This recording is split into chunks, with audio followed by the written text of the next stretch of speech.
Welcome to my channel. Please subscribe. నమస్కారం. ఉపాధ్యాయ లోకంలో ఇప్పుడొక పెద్ద సంచలనం రేగుతోంది. ఈ విద్యా సంవత్సరం ఏపీలో టీచర్ల సాధారణ బదిలీలు ఉండవా? అసలు ఏం జరుగుతోంది? ఈ అంశంపై ఒక డీప్ ఎనాలిసిస్ ఇప్పుడు చూద్దాం. రాష్ట్రవ్యాప్తంగా ఉపాధ్యాయుల్లో తీవ్ర గందరగోళం ఉంది.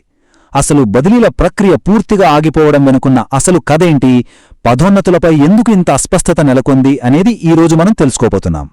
అయితే ఇక్కడ ఒక ప్రశ్న. ఎన్నో ఏళ్లుగా విద్యా వ్యవస్థలో ఒక క్రమపద్ధతిలో సాగుతున్న ఈ సాధారణ బదిలీలు అకస్మాత్తుగా ఎందుకు ఆగిపోతున్నాయి? ఎక్కడ బ్రేక్ పడింది? అసలు పదోన్నతుల ప్రక్రియ ఎందుకు ముందుకు కదలడం లేదు? కేవలం పైపైన రూల్స్ చదవడం కాకుండా దీని వెనక ఉన్న అసలు కారణాలను, లాజిక్ని మనం ఇప్పుడు లోతుగా విశ్లేషించబోతున్నాం. దీనికి సమాధానం దొరకాలంటే ప్రభుత్వం తీసుకున్న ఒక కీలకమైన నిర్ణయాన్ని మనం అర్థం చేసుకోవాలి. ప్రధాన కారణం ఏపీ పబ్లిక్ ఎంప్లాయ్మెంట్ ఆర్డర్ 2025. ఈ పరిస్థితి అంతటికీ మూలకారణం ఇదే. ఈ మొత్తం విద్యాశాఖ ప్రణాళికను నడిపిస్తున్న కోర్ ఇంజిన్ ఇదేనని చెప్పాలి. దీన్ని రాష్ట్రంలో తప్పనిసరిగా అమలు చేయాల్సిందే. ఈ ఆర్డర్ వల్లే ఈ విద్యా సంవత్సరంలో ఉపాధ్యాయుల సాధారణ బదిలీలకు పూర్తిగా బ్రేక్ పడిపోయింది. ఇక్కడ మనం ముఖ్యంగా అర్థం చేసుకోవాల్సిన పదం రేషనలైజేషన్, అంటే పని సర్దుబాటు. సింపుల్గా చెప్పాలంటే ఎక్కడ ఎంతమంది విద్యార్థులున్నారో లెక్కించి దానికి తగ్గట్టుగా బోధనకు ఎక్కడా ఎలాంటి ఇబ్బంది లేకుండా ఉపాధ్యాయులను ఖచ్చితంగా కేటాయించడం. దీనికోసం విద్యాశాఖ ఒక కటాఫ్ తేదీని ఫిక్స్ చేసి ఆ తేదీ నాటికి ఉన్న విద్యార్థుల సంఖ్యను బట్టి ఉపాధ్యాయుల పనిని సర్దుబాటు చేస్తోంది. ఈ సర్దుబాటు ప్రక్రియను విద్యాశాఖ చాలా పకడ్బందీగా 3 దశల్లో అమలు చేయనుంది. మొదటిది కటాఫ్ తేదీని నిర్ణయించడం. రెండవది ఆ తేదీకి స్కూల్లో ఉన్న విద్యార్థుల సంఖ్యను పక్కాగా అంచనా వేయడం. ఇక మూడవది ఆ కౌంటుని బట్టి ఉపాధ్యాయులను కేటాయించడం. ఇదంతా విద్యా వ్యవస్థకు ఎలాంటి డిస్టర్బెన్స్ లేకుండా చాలా సిస్టమాటిక్గా జరగబోతోంది. అయితే ఈ రేషనలైజేషన్లో 60 అనే నంబర్ చాలా కీలకం.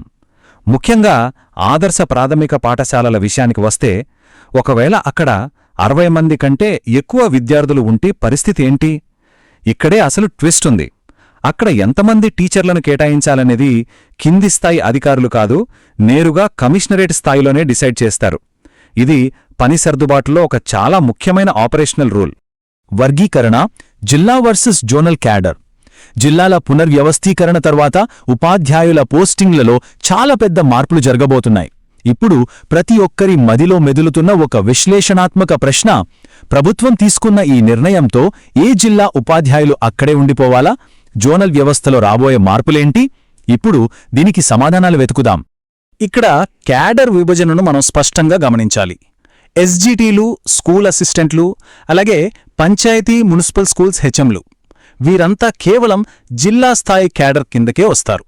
కానీ ప్రభుత్వ పాఠశాలల హెచ్ఎం గ్రేడ్ 2, టీజీటీ, పీజీటీ పోస్టులు మాత్రం జోనల్ స్థాయికి వెళ్తాయి. ఇక ప్రిన్సిపల్ పోస్టును ఏకంగా మల్టీ జోన్ కిందకు తీసుకొచ్చారు. కానీ ఇక్కడ ఒక చిన్న లాజిక్ ఉంది, గమనించారా?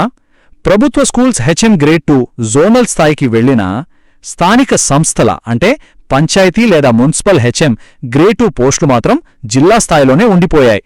ఎందుకలా? కారణం సింపుల్. వీటికి ఉమ్మడి సర్వీస్ నిబంధనలు ఇంకా అమల్లోకి రాలేదు. ఆ నిబంధనల లోపం వల్లే తప్పనిసరి పరిస్థితుల్లో వీటిని జిల్లా పోస్టులుగానే పరిగణించాల్సి వచ్చింది. సీనియారిటీ మరియు జిల్లాల వారీగా సర్దుబాటు. ఇక సర్దుబాటులో ఎదురవుతున్న అతిపెద్ద సవాలు ఈ సీనియారిటీ. పాత ఉమ్మడి జిల్లాల ప్రాతిపదికన అప్పట్లో అపాయింట్ అయిన టీచర్లందర్నీ ఇప్పుడు కొత్త జిల్లాల మధ్య ఎలా సర్దుబాటు చేస్తారు?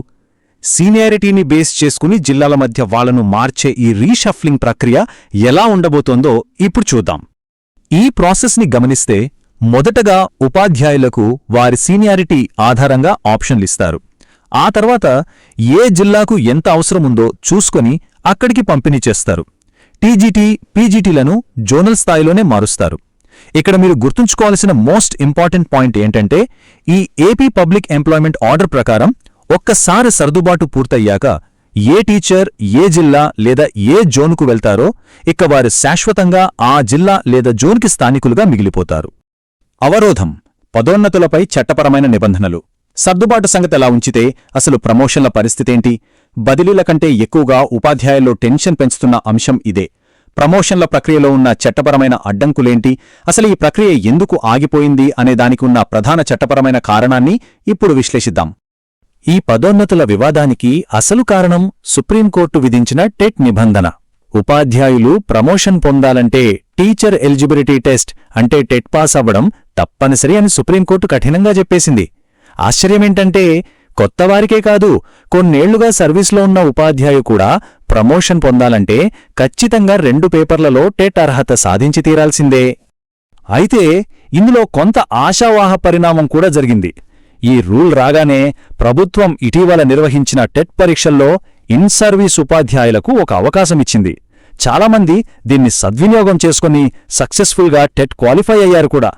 కాని వాళ్ళు అర్హత సాధించినా సరే చట్టపరంగా ఉన్న సమస్య ఇంకా పూర్తిగా తీరలేదు.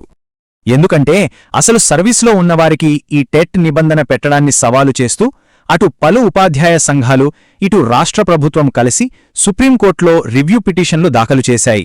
ఇప్పుడు సుప్రీంకోర్టు నుంచి ఫైనల్ ఆర్డర్స్ రావాల్సి ఉంది. ఈ తుది తీర్పు వచ్చే వరకు ఉపాధ్యాయుల ప్రమోషన్ల ప్రక్రియకు పూర్తిగా బ్రేక్ పడినట్లే, ఏమీ చెయ్యలేని పరిస్థితి. సో చివరగా మన ముందున్న అతిపెద్ద ప్రశ్న, విద్యాశాఖ తీసుకోబోయే తుది నిర్ణయం ఏంటి? ఒకవైపు ఏపీ పబ్లిక్ ఎంప్లాయ్మెంట్ ఆర్డర్ 2025 కింద రేషనలైజేషన్, జిల్లాల సర్దుబాటు ప్రక్రియ, మరోవైపు ప్రమోషన్లపై సుప్రీంకోర్టులో పెండింగ్లో ఉన్న రివ్యూ పిటిషన్లు. ఈ రెండింటి మధ్య ఉపాధ్యాయుల కెరీర్ ఎలా మలుపు తిరగబోతోంది? సుప్రీంకోర్టు చే తీర్పుతో ప్రభుత్వం ఎలాంటి అడుగు ముందుకు వేస్తోంది? ఈ ఉత్కంఠభరితమైన ప్రశ్నలకు సమాధానమేంటో రాబోయే రోజుల్లోనే తేలనుంది. మనం వేచి చూడాల్సిందే. ఈ విశ్లేషణను వీక్షించినందుకు ధన్యవాదాలు.